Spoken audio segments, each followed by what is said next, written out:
పెట్టుబడులు బెదిరించి భయపెట్టి తరుముతా ఉన్నావు. నేను అధికారం లేకొస్తే మీ కథ తేలుస్తానంటావు.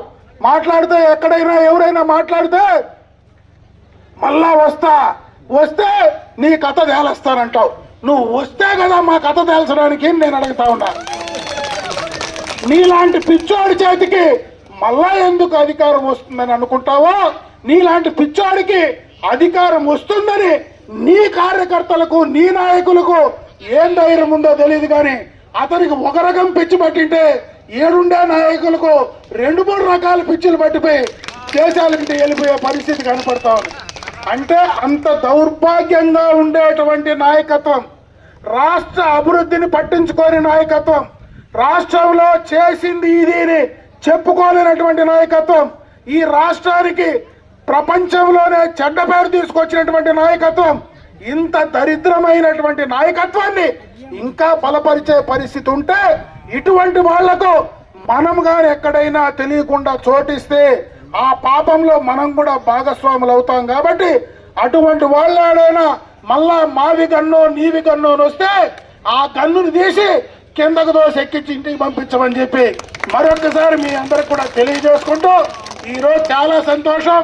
ఈరోజు ఇంతమంది ఈ కార్యక్రమానికి రావడం, ఈరోజు బ్రహ్మాండంగా కూడా ఈ గ్రామంలో బ్రహ్మాండమైనటువంటి సభ ఏర్పాటు చేయడం. ఎందుకంటే ఎక్కువ మాట్లాడితే నాకు కూడా గొంతు నొస్తా ఉంది కాబట్టి తక్కువే మాట్లాడుతూ ఉంటా. మళ్ళా చాలా సమయం ఉంది. ఇప్పుడేమి ఎన్నికల్లో ఎవడో చెప్పినట్టు నాకేమి ఈరోజు ఎన్నికల్లో నేను ఈ 1.5 సంవత్సరం పూర్తిగా కూడా అభివృద్ధి పైనే కార్యక్రమాలపైనే దృష్టి పెట్టినా, ఈరోజు ఏ గ్రామానికి పోయినా ఏదో ఒక పని చేసి ఆ పనికి నేను పోల్టేసి నేను ఈ పని చేసినాను అని చెప్పుకునే ప్రయత్నం చేస్తా ఉన్నా.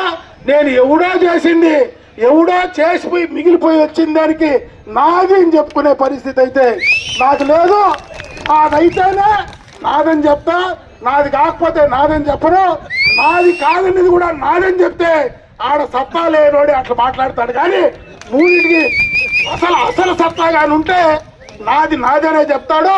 కాబట్టి అటువంటి వాళ్ళ గురించి నేను మాట్లాడను. ఇంకా విధి లేక రంగనాథ్ మాట్లాడు అంటామంటే మాట్లాడినా ఏదైతే అది నేను మాట్లాడాను కాబట్టి అది వాళ్ళకే వదిలిపెడతా ఉండా. నేను ఒకే పని చేస్తా.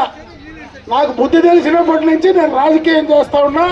ఎన్నికలప్పుడే రాజకీయం చేస్తా, ఎన్నికల తర్వాత అందరికీ పని చేస్తా. వీళ్ళు ఎన్నికలున్నా ఎన్నిక లేకపోయినా ఎవరి దగ్గర పెట్టి ఎన్నో చోటు ఏలు పెట్టి వాసన చూసే తప్పించి వేరే కార్యక్రమం చేసే పరిస్థితి లేదు. ఆడ ఏలు పెట్టి వాసన చూసినా ఆ వాసనే వస్తుంది. కాబట్టి మీరు ఆ వాసన చూసుకుంటా ఉండండి, మాకేం ఇబ్బంది లేదు. మేము పనిచేసి ప్రజల వద్దకు పోయే కార్యక్రమమే పనిచేస్తామని చెప్పి మరొకసారి తెలియజేసుకుంటూ, పైరుపల్లి గ్రామ రైతు సోదరులందరికీ కూడా హృదయపూర్వకంగా చేతులెత్తి నమస్కారాలు తెలియజేసుకుంటూ సెలవు తీసుకుంటున్నా. జై హింద్, జై తెలుగుదేశం. ఈ కండవ ఇట్లే ఉండదు ఎప్పటికీ, గుడి ముందు వేస్తా ఉండదు. అందుకే ఫోటో తిరుగు.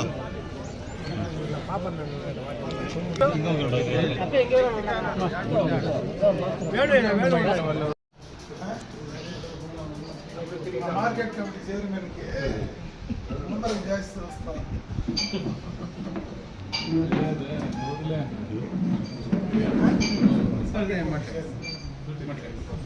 జిల్లా పార్టీ ప్రెసిడెంట్, జనరల్ సెక్రటరీ తెలిసేది నువ్వు తెలియదు కదా. Meeting okay.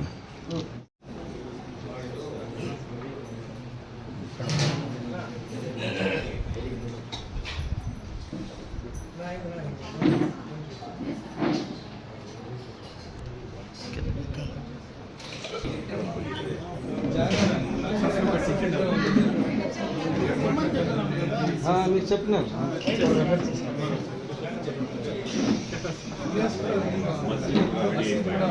వాళ్ళు ఇప్పుడు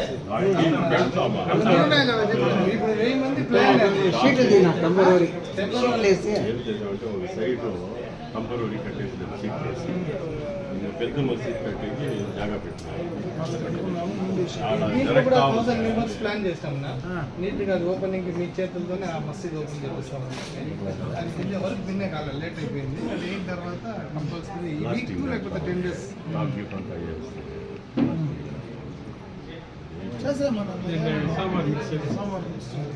ఏకదం మనం అనుకున్నంత స్థాయి వాళ్ళకి ఇస్తే బాగుంటుంది. చెప్పిన అప్పుడే రాసి ఇచ్చేసిన ఈరోజు మీ కళలను వచ్చి సంతోషం. వీళ్ళందరూ జుమ్మా నమాజులకి ఇప్పుడే ఇచ్చేస్తారు. వీళ్ళే నమాజ్ టౌన్ మసీదులోనే ఉండేది. టోటల్ వీకోట టౌన్ మసీద్. ఈయన వీకోట టౌన్, ఈయన పట్రపల్లి, ఈయన వీకోట, ఈయన వీకోట రహమత్ నగర్. వీళ్ళందరూ తయారయ్యే స్కూల్ ఆడుంది కదా. ఆయన